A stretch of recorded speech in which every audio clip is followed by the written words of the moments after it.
दोस्तों, मैं आज आप लोगों के सामने रिजर्वेशन इस विषय पर जो मेरी राय है, जो कुछ मैं जानता हूँ और जो कुछ भ्रांतियाँ आपके दिलों में है, वो दूर करने की या उसे जस्टिफाई करने की मैं कोशिश करता हूँ। सच्चाई आप लोगों के सामने बताने की मैं कोशिश करूँगा। शायद मुझे 2 या 3 वीडियो बनाने पड़ेंगे पूरा आरक्षण का सच आपके सामने रखने के लिए। इस वीडियो में मैं आरक्षण का इतिहास बताऊंगा आपको कि कैसे इसकी जड़ कहाँ है आरक्षण की। तो शुरुआत 1930 में, 1930 में, जब ब्रिटिशों को लगा कि अब हमारी वो वक्त आ गया कि हमें भारत को आज़ादी देनी पड़ेगी, क्योंकि जिस तरह का विरोध उन्हें हो रहा था भारत में, और उनका राज सिर्फ भारत में नहीं था, दुनिया के 27-28 देशों पर उनका राज था। और जिन देशों पर उनका राज नहीं था, ऐसे बड़े बड़े देश जैसे जापान, फ्रांस, इटली, ये सब भी उन पर दबाव डाल रहे थे कि आप इन देशों को आज़ादी दे दो। और खासकर भारत की आज़ादी के लिए तो जापान बहुत ही प्रेशर डाल रहा था अंग्रेजों पर। तो ब्रिटिश ये जानते थे कि इन्हें आज़ादी, भारत को तो आज़ादी जल्द से जल्द देनी पड़ेगी। तो 1930 में उन्हें पहले राउंड टेबल कॉन्फ्रेंस में ब्रिटिशों ने एक कानून के तहत, कम्युनल अवार्ड, इस कानून के तहत ब्रिटिशों ने जो माइनॉरिटीज है, मुस्लिम, क्रिश्चियन, पारसी, सिख और जो दलित है, इन लोगों के लिए इंडिपेंडेंट इलेक्टोरेट यानी स्वतंत्र मतदाता संघ उन्होंने घोषित कर दिया इन माइनॉरिटीज और दलितों के लिए।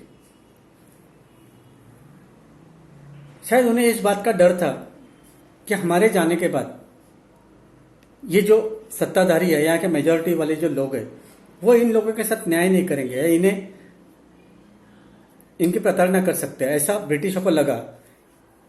या कुछ लोग ये भी कह सकते कि वो इस देश के आबादी को डिवाइड करना चाहते थे। कुछ भी, हर एक का अपनी अपनी राय है।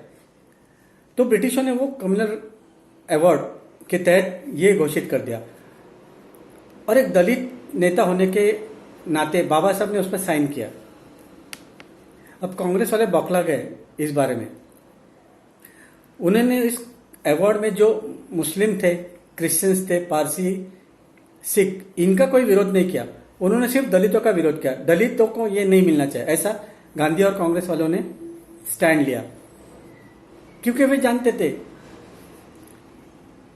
मुस्लिमों से पंगा लेना उनके बस की बात नहीं थी। 1930 में, 1930 में मुस्लिम एक बहुत बड़ी आबादी थी और बहुत ही स्ट्रांग पॉलिटिकल उनके पार्टियां थी, मुस्लिम लीग, और वो जिन्ना हैंडल करते थे। तो जिन्ना से पंगा लेना इनको ठीक नहीं लगा, गांधी और कांग्रेस को।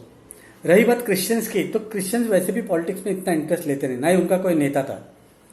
जिन गिने चुने राज्यों में क्रिश्चियंस मेजॉरिटी थी, जैसे गोवा, वसई, दमन दीव, यहां पर पोर्टुगीज का राज था, तो वैसे भी क्रिश्चियंस खुद पॉलिटिक्स में ज्यादा इंटरेस्ट लेते नहीं, और उनकी आबादी का इतना कुछ इफेक्ट नहीं होता था भारतीय राजनीति में, और ना ही उनको खुद को पॉलिटिक्स में कोई इंटरेस्ट था, आज भी नहीं है।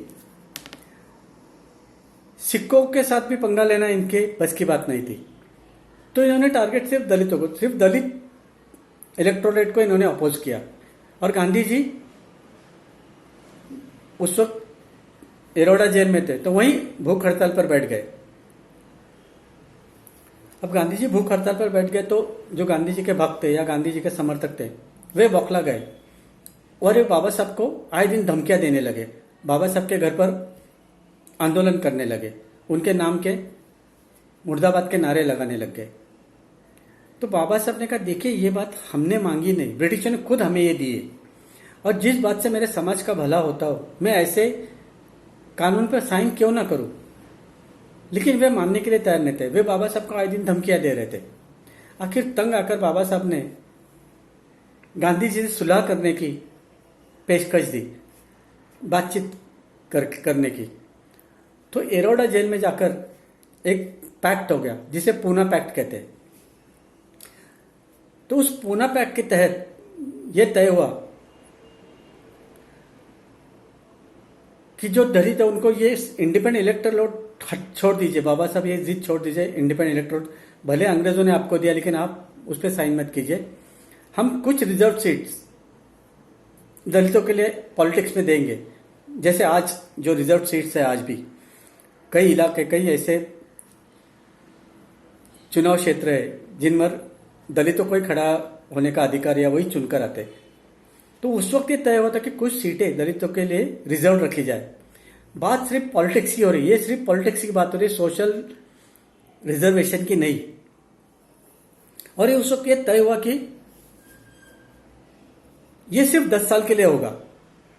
तो बाबा साहब इस बात को मान गए, ठीक है 10 साल तो 10 साल, 10 साल में हम अपना पॉलिटिकल बेस मजबूत करेंगे या हम एक अच्छा पॉलिटिकल संगठन खड़ा करेंगे, ऐसा बाबा साहब ने कहा और वे मान गए। उन्होंने उस पूना पैक्ट पर साइन किया। लेकिन पहले 40 साल इस देश में कांग्रेस का राज था, तो 10 साल के बाद उसे खत्म कर देना चाहिए था, लेकिन नहीं, इन्होंने जानबूझकर उसे रिन्यू किया अपने पॉलिटिकल फायदे के लिए, क्योंकि कई दलित नेता उनके गोद में जाकर बैठ गए थे और उन्होंने अच्छा खासा अपने मतदार संघ में अच्छा खासा उन्होंने अपनी पकड़ बना के रखी थी। तो कांग्रेस ने बार बार रिन्यू किया। हालांकि एक दलित होते हुए भी मैं खुद ये चाहता हूं कि जल्द से जल्द ये पॉलिटिकल जो रिजर्वेशन ये जल्द से जल्द बंद हो जाना चाहिए, क्योंकि ये जो दलित नेता है पॉलिटिकल, वे दलित समाज के वैसे कुछ काम के नहीं है। उनका कुछ फर्क नहीं पड़ता, वो चुन के आए या न आए, उनसे कुछ फर्क नहीं पड़ता दलित समाज को।